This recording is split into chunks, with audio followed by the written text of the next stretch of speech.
tegevusega püüan teha kergemaks ja lõbusamaks ja paremaks erivajadustega laste elu.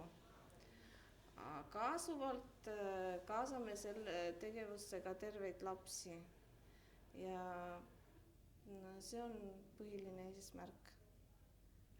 No teie kõrval on teie enda lapsed ja on ka Matvei, kes on selle tegevuse põhjuseks. 5 aastat tagasi me saime aru, et